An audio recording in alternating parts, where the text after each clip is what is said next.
Hey everyone, this is me Summi Jha and you are watching While Learning School Class 6 to Class 12, your ultimate destination for knowledge and growth.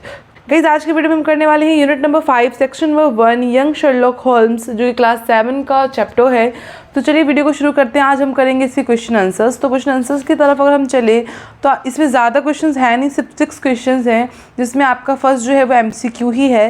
तो MCQ की तरफ अगर हम बढ़े तो है Holmes was throwing away the violin because he could not master it in 3 days। The might suggest that he was option 1 angry, option 2। देखिए ऐसे करके आपके पास 4 ऑप्शन है। तो इसका जो ऑप्शन नंबर डी है इम्पेशेंट, ये जो है आपका करेक्ट ऑप्शन है। तो इस पर आप टिक लगा सकते हैं।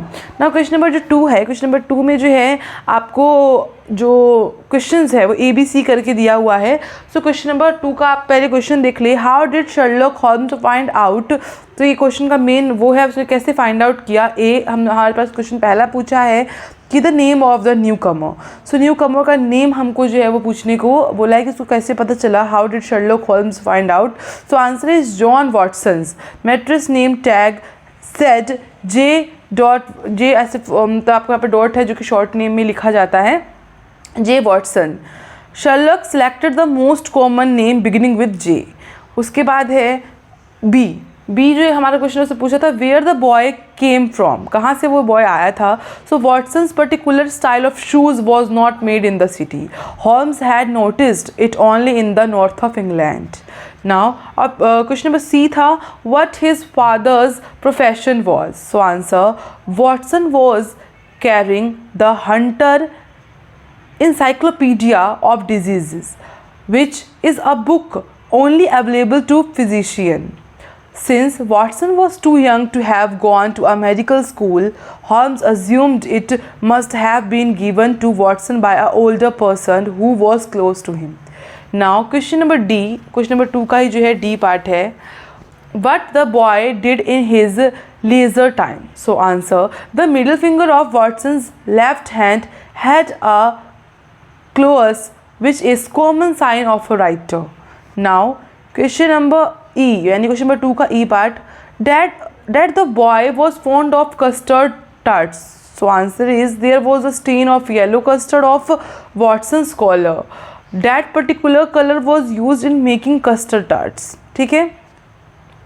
नाउ क्वेश्चन नंबर 3, मतलब क्वेश्चन नंबर 1 हो गया जो MCQ था। क्वेश्चन नंबर 2 की जो हमारा ABCDE तक था वो भी हो गया। नाउ क्वेश्चन नंबर 3 पे चलते हैं, which of Holmes guesses was wrong, was his guess terribly wrong. So answer is, Holmes guessed Watson's first name wrong, he thought it was James, no he was not terribly wrong in his guess. ठीक है, अब answer लिखते हैं। Question number 4 है हमारा next, Holmes refer to Watson as fat as round, this shows that she is very careful with his manner. Another thing which suggest the same is. ना इसके आपके पास 4 ऑप्शंस हैं। इसका ऑप्शन नंबर डी जो correct है, he does not introduce himself to Watson when the two meet. Okay, now question number 5, question number 5 में, which of the following words do you think Watson would have used to describe Holmes after their first meeting and why. Now answer की तरफ चलते हैं। Answer है इसका सबसे पहला rude में हमने लिखना है होल्म्स कोल्ड वॉटसन फैट, इसलिए वो थोड़ा रूड बिहेव करते हैं। Now observant, he could tell so much about Watson by observing Watson for a little while. थोड़ा सा देख करके वो काफ़ी कुछ उसके बारे में ऑब्जर्व कर चुके हैं, इसलिए उनका जो एक एबिलिटी है वो ऑब्जर्वेंट में भी है। Clever and intelligent, he was almost accurate in his deductions. So clever भी हैं और इंटेलिजेंट भी। Now impatient, he was about to throw away his violin because he had not been able to learn to play it after trying for just 3 days। सो थोड़ा impatient है क्योंकि 3 दिन जब वो वायलिन सीख नहीं पाए तो उन्होंने वायलिन को जो है वो फेंक दिया। Now question number 6, question number 6 जो है वो थोड़ा बड़ा है, इसलिए मैंने सीधा आंसर लिखा है। अगर आप बुक में की तरफ देखना चाहें तो ये क्वेश्चन नंबर 6 है आपका। ठीक है, अब क्वेश्चन नंबर 6 का अगर हम आंसर देखें तो वो है, rude behaviour is when people make mean and insensitive uncalled for remarks about a certain person.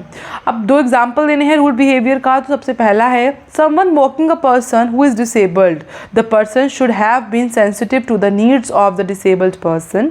ना उसके बाद है question number 2, student talking back to the teacher insolently, the student could have explained her point in a polite manner and respectfully.